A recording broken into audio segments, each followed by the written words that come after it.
very near down before it reached port, he'd made a wild guess lower than anyone else's.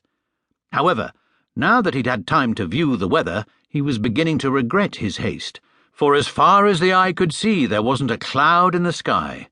The sea was as calm as the proverbial mill pond, and, if anything, the ship seemed to be going faster than ever before. Paddington turned away from the rail, gave a deep sigh, and made his way along the deck towards the group of Browns.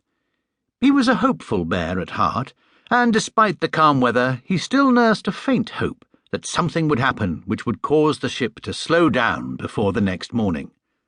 Losing 20 pence was bad enough at the best of times, but when it was your last one, matters became 10 times worse. He was just toying with the idea of approaching the man in charge of the entertainment to see if he could get his money back, when Mr. Brown broke into his thoughts with the news of the party that evening. Paddington liked parties, especially unexpected ones, and when he heard that the one that evening was to be a fancy dress one, with everyone in costume, he quickly forgot about the problem of the sweep in the excitement of the moment. "I don't think I've ever been to a party on a ship before, Mr. Brown," he exclaimed. "Neither have I, come to that," admitted Mr. Brown. "I must say I'm looking forward to it." "They've got Barry Baird as Master of Ceremonies," said Jonathan. "He's the chap we've seen on television." "He takes things out of people's pockets without them knowing," said Judy. "And he hypnotises people as well," added Jonathan. Mr. Brown rose to his feet. "I can see we'd better go along to the entertainment's office and make sure of getting some costumes," he said. "Otherwise there'll be some long faces tonight if they're all gone." "Bags I go as Robin Hood!" exclaimed Jonathan. "I rather fancy myself as Mark Antony," said Mr. Brown thoughtfully. "How about you, Paddington?" But Paddington had already disappeared along the deck. It wasn't often he was allowed to dress up, and when it was dressing up and a ship's party and an entertainment all rolled into one, then he was anxious to make sure of matters by being first in the queue. Paddington wasn't the only one looking forward to the coming party. Gradually, as the day wore on, bunting and other decorations began to appear over the ship, and as the time for the party drew near, strangely clad figures were to be seen flitting around the decks with an air of half-suppressed excitement.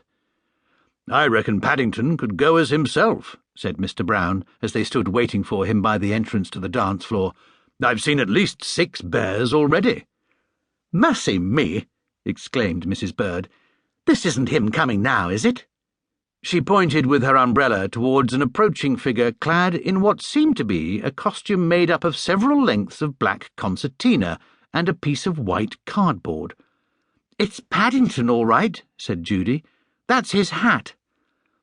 "I don't think it really goes with evening dress," said Mrs. Brown. "It makes him look rather like a penguin after a night out." "A penguin?" exclaimed Paddington, looking most upset as he caught Mrs. Brown's words. "I'm Beau Brummel, the famous dandy." "Beau Brummel?" echoed Jonathan. "I thought he died a long time before evening dress." "I must say you look more like a bow window to me," said Mr. Brown, as he examined Paddington's shirt front. Paddington began to look more and more upset as he listened to the others. "They didn't have many costumes my size left," he explained, giving Mr. Brown a hard stare. "Well, I'm sure he didn't have marmalade stains down his front, whoever he was," said Mr. Brown lamely, as his wife dug him in the ribs. "That's not marmalade, Mr. Brown," explained Paddington. "That's glue." "Glue?"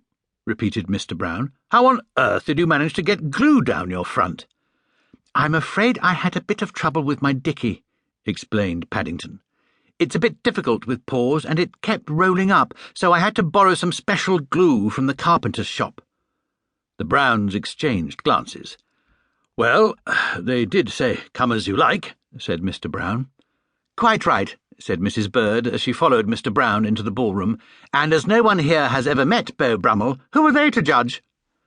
"I think you look jolly smart anyway, Paddington," said Judy, squeezing his paw as they made their way across the floor in the direction of the band. Paddington was very keen on bands, especially when they played loudly, and the ship's band, although it was only small, seemed unusually good value in this respect, particularly as several of the musicians had to play more than one instrument. At the end of the first number,